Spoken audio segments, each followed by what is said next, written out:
Blessings, namaste, and love everyone. I'm spiritualist, psychic astrologer, and medium Sette. Also, happy New Year. I'm trusting that everyone enjoyed a blessed and glorious, warm and wonderful holiday season. We're starting a brand new year. And certainly if you have observed and viewed my videos in the past, I'm continually inspiring everyone to recognize their greatest potential, embrace your innate power of creative divinity, and by doing so, we all recognize that we are the masters of our destinies, and we are creating and co-creating with the spirit realm our realities and all that which is to come for us on a personal level as well as collectively. Now, if you've watched my Winter Solstice video, and I believe I also touched upon this in the December 2020 video, that the winter solstice is actually the more favorable, auspicious opportunity to prepare energetically and set in motion our intentions for what we desire and choose to experience in the coming year. However, if that was not the case, if you did not have the opportunity to employ that moment as the opportunity to cast in motion your intentions, certainly we can use New Year's Day. I also inspire us to recognize that astrologically, the day does not begin at midnight. Astrologically, our new day begins at the precise moment of sunrise. You see, each day is represented and ruled by either the sun, the moon, or one of the visible planets. For example, Monday is ruled by the moon, Tuesday is ruled by Mars, Wednesday is ruled by Mercury, Thursday is ruled by Jupiter, Friday is ruled by Venus, Saturday is ruled by Saturn, and Sunday obviously is ruled by the sun.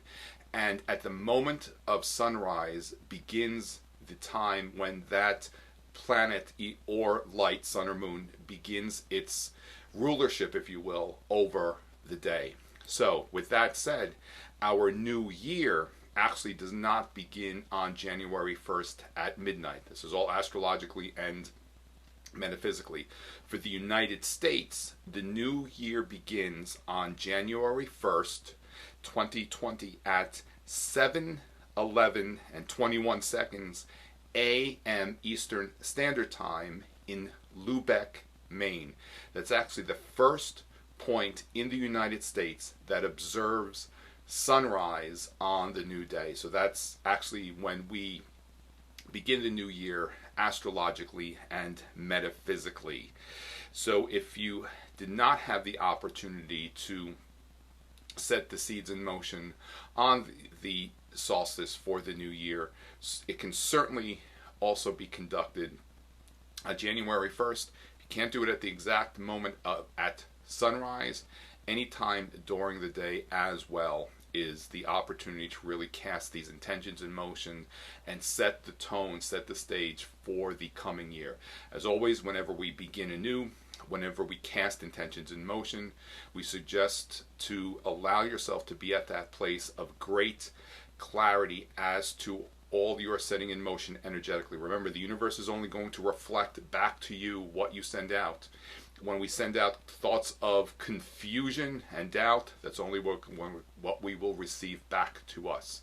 When our intentions are clear and precise, remember, the universe is only going to reflect and send back to you all that you set in motion, send out to the universe. It's a mirror, so it's only going to reflect that back to you. You send out confusion, it's going to reflect back confusion. You set the intentions and motions with great clarity, then the universe understands completely and perfectly what it shall return back to you.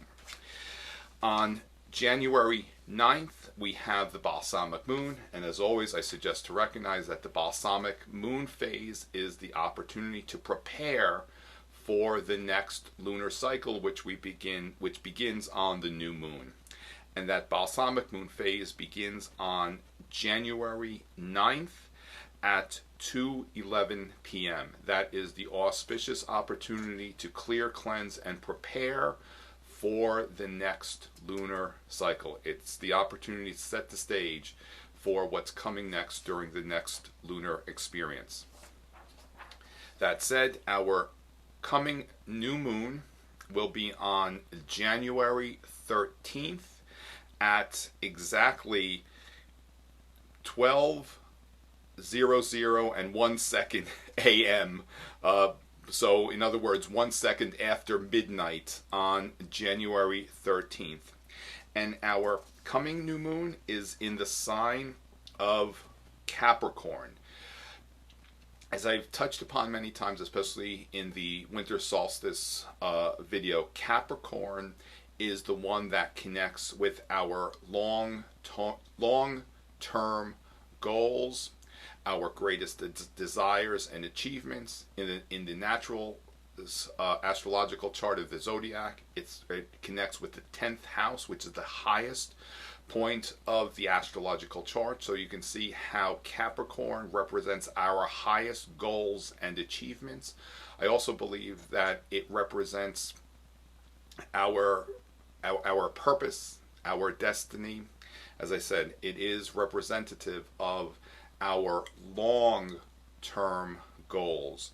And what's powerful with this new moon is the element Pluto, which represents the ability to manifest on a grand scale, is just over 1 degree of a conjunction to the new moon. The new moon, the sun and moon merger, is at 23 degrees of Capricorn. Pluto is at 24 degrees of Capricorn. So right there, that is a powerful opportunity to really employ some benevolent energy to cast in motion all that it is that you desire. All the new moons are auspicious opportunities to cast in motion, to begin again, to start a new cycle. And when we incorporate the element of Pluto, as I said, Pluto is the ability to manifest on a grand scale. The energy of Pluto is colossal. The energy of Pluto is atomic energy. So if you can imagine how powerful that experience really is in terms of what it contains energetically, that's the energy that you're tapping into at this new moon to cast in motion your goals. And I would suggest at the new moon, or rather leading up to the new moon, during the Balsamic Moon phase, to really become very, very, very clear, abundantly crystal clear with your long-term goals and what it is that you desire to set in motion regarding more of a long-term experience. I also believe that this new moon in January begins the Chinese New Year, so we can see how this new moon, if you were not available to cast your intentions and motions at the winter solstice, certainly do not feel as though you've missed an opportunity to energetically create, or rather set in motion, what it is that you choose to experience in this coming year, especially with the element of Pluto being in such close proximity to the new moon on January 13th. Pluto is that ability, as I said, the ability to manifest on a colossal scale. It's also the element which allows us to create very, very powerful things, powerful intentions and manifestations. So on this new moon, I suggest to, as we've heard many times, be careful what it is that we wish for, because your ability to really bring to form your desires is quite auspicious at this new moon. So always create from a place of love. This is also another opportunity for us to really recognize that we are the masters of our destiny. On January 14th, our friend Uranus, who I always refer to as the Great Awakener, moves direct. He's been retrograde. It's been retrograde since June. Uranus is the element of great change.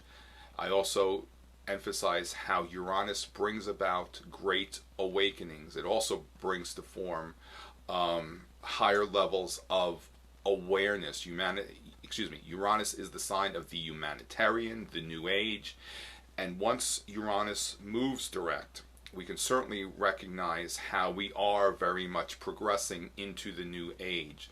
The Jupiter-Saturn alignment we had on the Winter Solstice in the very early first stages of Aquarius really ushered in this New Age. And now as Uranus moves direct, we're certainly going to become very aware of how all of this is very much coming together certainly for us on a personal level, as well as for the collective, the entirety of humanity.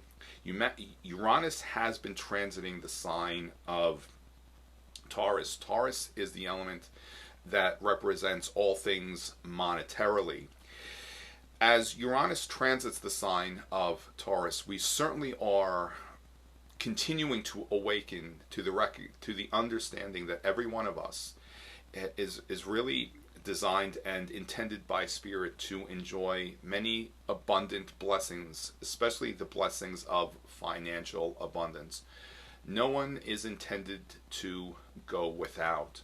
And as Uranus certainly transits this sign of financial monetary abundance, on a personal level, we're certainly awakening to this understanding that we are really designed to experience abundance in all forms, and also financial abundance. The Uranus transiting the sign of all things fiscal, which is Taurus, is certainly shifting and transforming the fiscal monetary system, the economic system of the outside world as well. And we may become very aware as to how that will be taking place, especially regarding situations of banks, large corporations, how many of those entities have only kept us in a financial suppression, and those elements are certainly losing that power and control over the collective of humanity. And we are certainly inspired to recognize that element of financial monetary abundance for all of us, and as always, from a place of love and humility, and never from ego, greed, or entitlement. It's especially when we observe that experience from a place of entitlement, that does not necessarily create favorable or loving, benevolent karma for us to be for it to return to us. On January 19th, our sun, speaking of Uranus and awakenings, the sun transits into the sign of Aquarius, and that takes place on January 19th at exactly 3:40 p.m. Eastern Standard Time.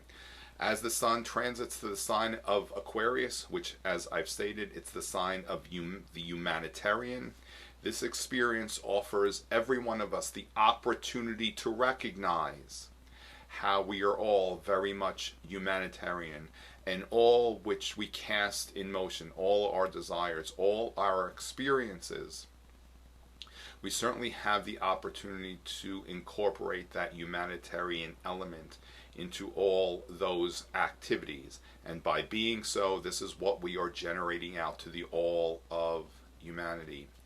Every one of us has the potential to create great, positive, benevolent change. That's also something that is very much connected with Aquarius.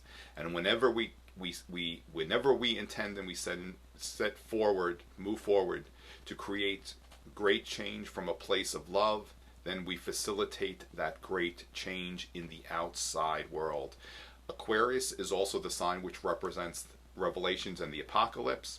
Certainly we are experiencing those times, and as I have shared in the past, the Revelations Apocalypse has nothing to do with destructions. Revelations means to reveal. The apocalypse, the word apocalypse, also means to reveal and disclose.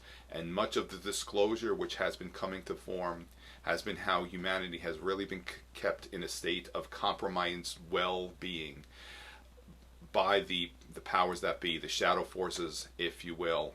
And all those elements, all those entities are losing their power and control over humanity.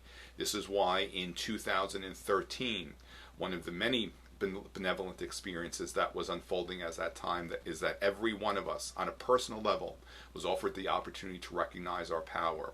Once we recognize that power within ourselves, as always from that place of love, nothing, no thing in the outside world has the ability to inflict its control and power over us. Also, when we come to that place of really embracing that power from that place of love, that experience does come with being accountable and responsible for our well-being and all that we experience. That situation inspires us that we need to move past that victim and mentality. For if we are to become the master of our destiny, we cannot be a victim. Remember, we are continually creating and co-creating all that we are experiencing as we move through this human experience. Sometimes we've chosen these experiences prior to our physical incarnation, and when we allow ourselves to really recognize that experience with courage and from a place of love, we have a greater understanding as to the significance of all that we encounter while we are in human form, which is allowing us to very much on a spiritual level evolve to higher levels of consciousness and awakening. Our full moon in January is on January 28th, and the exact time of the full moon is 2:16 p.m. Eastern Standard Time. The full moon, it's in the sign which very much represents creativity and divinity, Leo. As I've said many times, every one of us has the ability to really connect with creative divinity. When we express ourselves creatively, we connect with divinity, and when we connect with divinity, we express ourselves creatively. Remember, creativity is not limited to art and music. Creativity is multifaceted. Remember, the full moons bring very much heighten our awareness. At this full moon, I suggest to allow yourself to really recognize your own creative potential and how it is specific to you on an individual level. Also, that the full moon awakens us to the divinity that is in every one of us. Remember, that source which created all things, which created everything in the universe, is very much part of our physical form, part of our human experiences, part of our spiritual DNA, if you will, and we have that ability to create many, many things while we are in human form. In fact, whether we choose to recognize it or not, we have created all our experiences. It's when we don't allow ourselves to be consciously aware of how we create by the process of thought, word, and deed. That's when we're not conscious of how we are bringing to form what it is that we are experiencing. And as I said, sometimes the experiences, especially when they are abundantly challenging, we have chosen prior to embodiment these experiences so that we can remember who we are and where we've come from. Remember our connection with spirit, with divinity, and that we are creative beings. This human encounter is very much an experience of not necessarily learning as much as I understand. It's an experience of remembering our connection to divinity, as well as that element of divinity has been placed in every one of us. As always, we embrace this from a place of love. At this full moon, allow yourself to awaken to that element of creative divinity within yourself. Leo also represents great and profound love.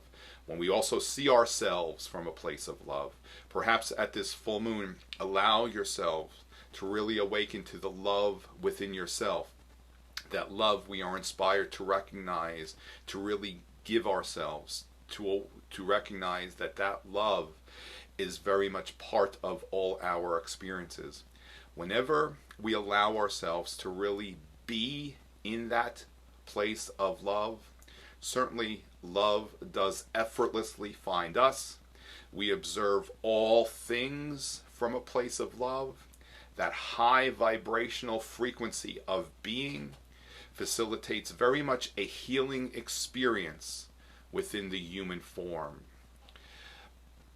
I've observed that whenever I'm speaking to a client who is becoming a very powerful healer, many times they are presented with the opportunity to first and foremost heal something within themselves, whether it be physically or emotionally.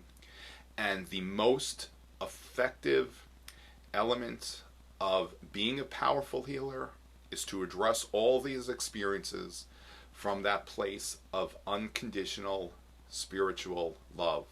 Also, by being in that place of love, you allow yourself to receive many, many, many blessings, especially while we are in this human form. So allow yourself to really awaken to that element within yourself. The Uranus element has a very prominent placement in the full moon chart. And one of the great awakenings that is taking place at this full moon is every one of us the opportunity to awaken to that element of divinity, certainly from a place of love within ourselves. Lastly, at the end of January, on January 30th, we have our next Mercury retrograde phase. As always, I do enjoy dedicating a video specifically for the Mercury retrograde phase. On January 30th, Mercury moves retrograde at 10:52 a.m. It will remain retrograde. It moves direct on February 20th. Now remember, as I've inspired us to embrace in the past, not until Mercury moves past the point where it moved retrograde are we completely out of the retrograde phase, and that point is on March 13th. Mercury moves retrograde on January 30th. It moves direct on February 20th, and we're completely out of the retrograde phase on March 13th. It will be moving retrograde in the sign of Aquarius. So I suggest during this Mercury retrograde, remember, during a Mercury retrograde, we embrace all the RE words: reflect, review, rewrite, revisit.